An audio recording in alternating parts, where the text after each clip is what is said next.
Scorpios out there. So please make sure to get the book on Amazon or BarnesandNoble.com. Will be in the description box below as usual. If you'd like to contact me for personal reading, my email address as well as the prices are in the description box below as usual. So let's get into it. So the cards that I come up with are the Five of Pentacles, Three of Swords, the Hierophant, the Temperance. I know it's a little bit dark in here, but you know, you have the Three of Pentacles, the Hermit, you have the Magician, Ace of Cups, and last but not least, you have the Seven of Pentacles. So what I'm seeing here for the Scorpios, right, is that you Scorpios happen to be in a situation right now where a lot of you Scorpios, if you're dealing with anybody, maybe you may not even necessarily be dealing with someone.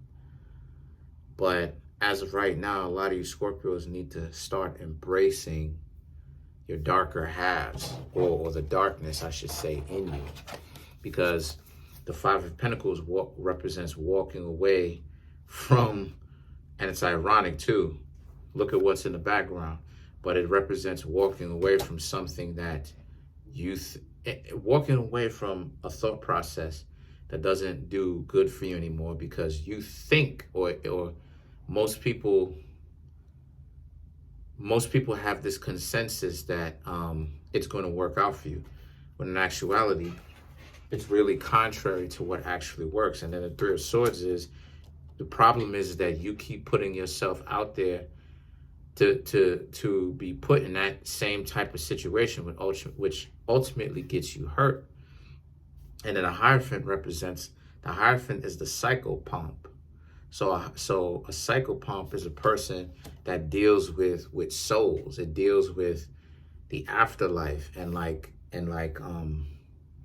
helping people make that transition, right, on a more spiritual level, right? So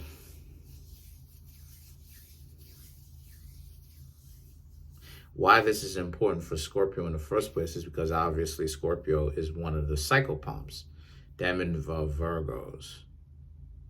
So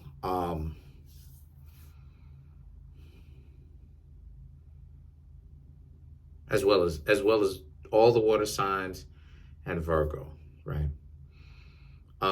So the thing is that the Hierophant represents you. You gotta also understand, you gotta get in touch with the darkness in you, right, on a spiritual level, so that you can understand, my dear Scorpios, that what's going on here is that your relationships, and the reason why people are trying to put you in positions to get hurt, unfortunately, and the reason why your relationships don't go as well as you want them to, is because you sacrificing yourself. Basically, you putting yourself in a position to allow yourself to be hurt because you're in a situation where you can't come to grips with the reality of, stop being so nice to people, in the sense that when people try to walk all over you like you're a doormat and be disrespectful, you got to learn to destroy them, right? Spiritually, of course.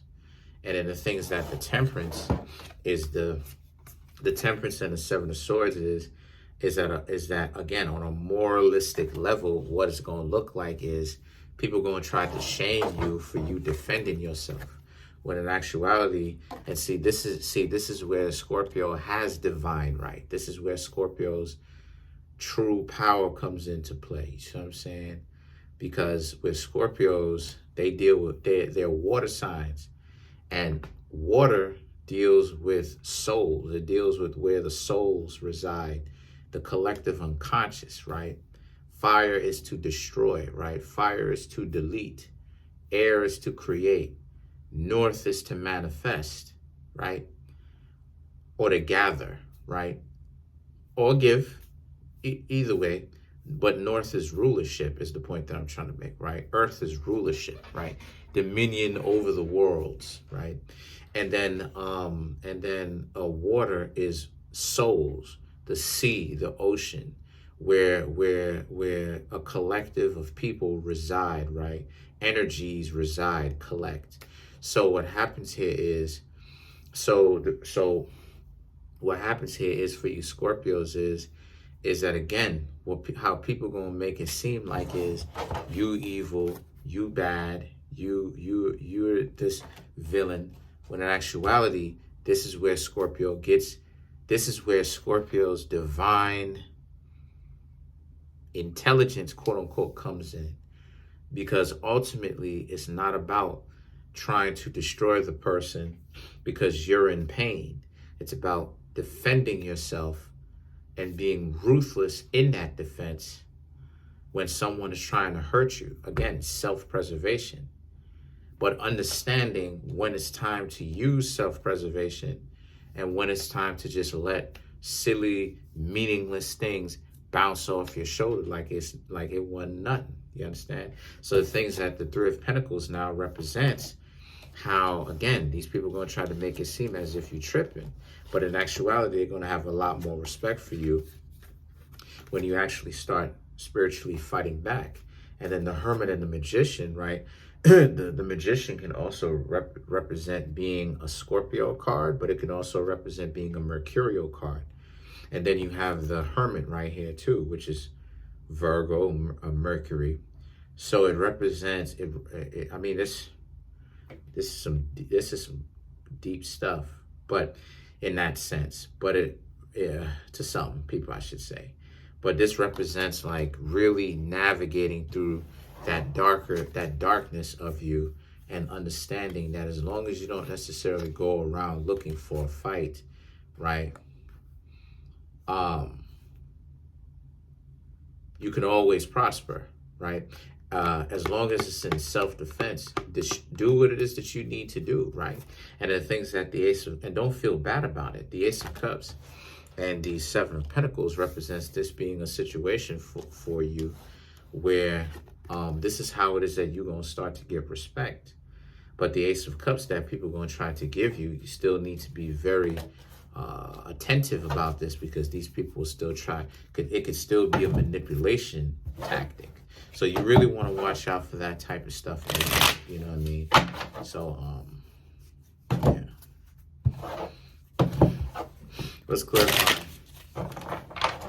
clarify the Hermit. You have the Market, you have the Olofi, and then you have the Master of the Head. So this is a representation of like how, again, the collective unconscious, right? When I think of a market, I think of a group of people, right? A group of individuals that come together, that collect, right? That congregate. And then you have the Olofi, which Olofi represents obviously the earth, right? If you pay attention. So what happens here is that, just as I said before, and then we're clarifying the Hermit. And the Hermit is Virgo, which is an earth sign. I am a Virgo. And it deals with what? Dominion, right? It deals with rulership. It deals with control, right? It deals with manifestations, right? And then you have the Master of the Head. Now the Master of the Head represents this being a situation for you where the Master of the Head is all about like, this is ultimately how it is that you perceive it, right? So if you get scared of your own power, then obviously you're not really going to claim your own power. But if you decide to become friends with your own darker and lighter halves of yourself, then you'll be in a better position. So that's pretty much it. Comment on the video, like the video, subscribe. Peace.